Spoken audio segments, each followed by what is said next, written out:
Let's break down one of the most frustrating and honestly confusing puzzles in modern life.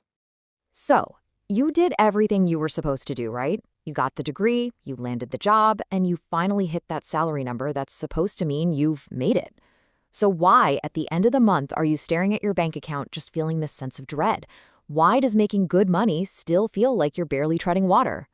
You know what? Let's make this real.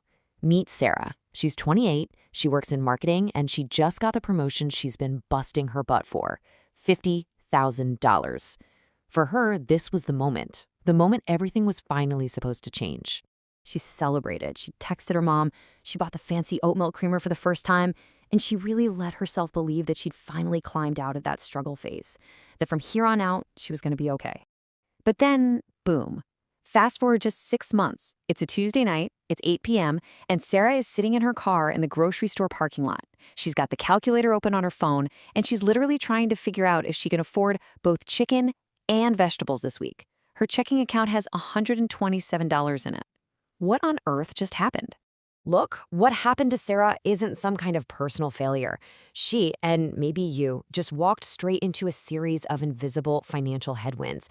It's a system that's almost quietly designed to keep you feeling trapped, and it's not your fault.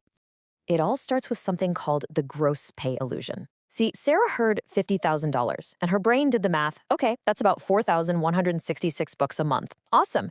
Except, she was never going to see that money. After federal taxes, state taxes, FICA, her actual take-home pay is $3,316. Over $850 just vanishes every single month before it even gets to her. That is trap number one. But this trap isn't just about the numbers on a spreadsheet. It's about what that constant financial stress does to your actual brain. It's not just a feeling. Some really groundbreaking research has shown that the mental energy, the bandwidth, that gets eaten up by money worries is the equivalent of losing 13 IQ points. And don't just take my word for it. This quote from the journal Science just says it all.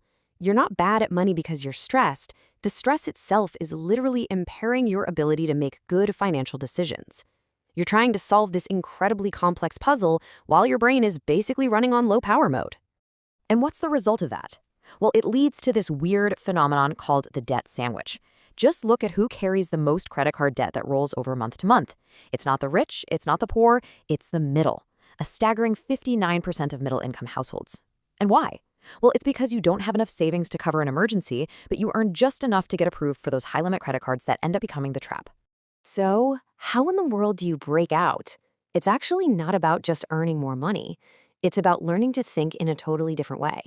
We have to shift our mindset from just surviving to actually building. This is the real wealth code. And it all starts with this one, super simple but incredibly powerful definition. An asset puts money in your pocket. A liability takes money out of your pocket. That's it. So that car you have a payment on, liability. That stock that pays you a dividend every quarter, that's an asset. Understanding this one thing changes everything.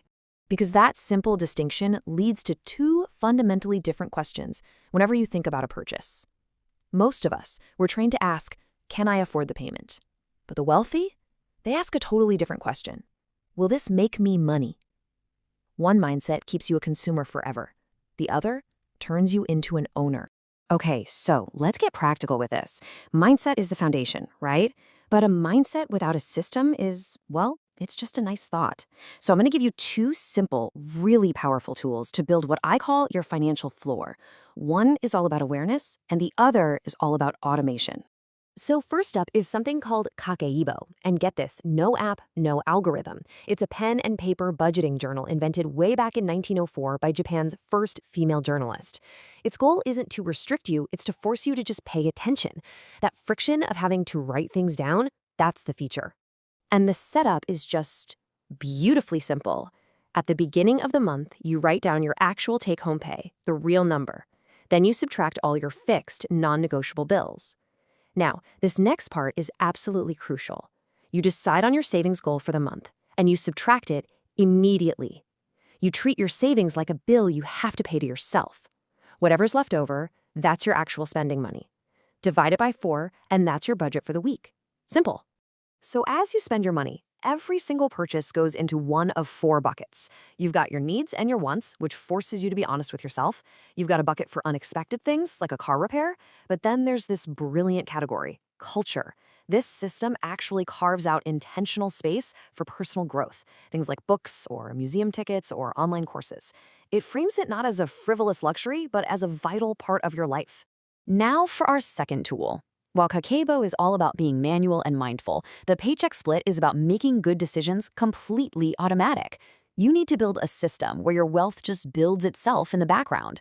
Automation is your most powerful secret weapon, hands down. Here's how it works. Before you can even touch your paycheck, it gets split up. Set it so that 15% goes directly into your retirement account for that long-term growth.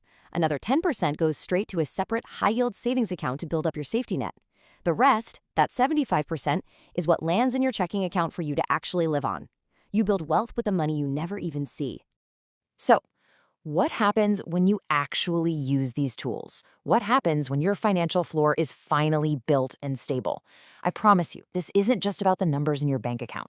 This is about a fundamental, deep psychological transformation. Let's talk about the first major milestone, that first time you truly feel a sense of freedom. For a lot of people, it happens when you hit this number in an easy-to-access savings account, $10,000. I'm telling you, hitting this number changes you. Your body's stress hormone, cortisol, it literally drops. That check engine light that used to send you into a full-blown panic, now it's just an annoyance you have to deal with. You suddenly have the psychological safety to ask for that raise, or maybe even look for a better job. You sleep better at night. Money stops being this terrifying source of scarcity, and it becomes what it should be, a tool that gives you options. And from there, you can start building towards the next level of real freedom. And it's not $1 million in the bank. For most people, it's building up a passive income floor of about $3,000 a month. Now, let's be really clear what this number means. This isn't about retiring to a beach somewhere. This is the amount that covers your absolute basic survival, your rent, your food, your utilities, without you having to do a single day of work. This is the number that allows you to make decisions based on what you want to do, not what you're desperate to do. It's a floor that finally lets you stop being afraid.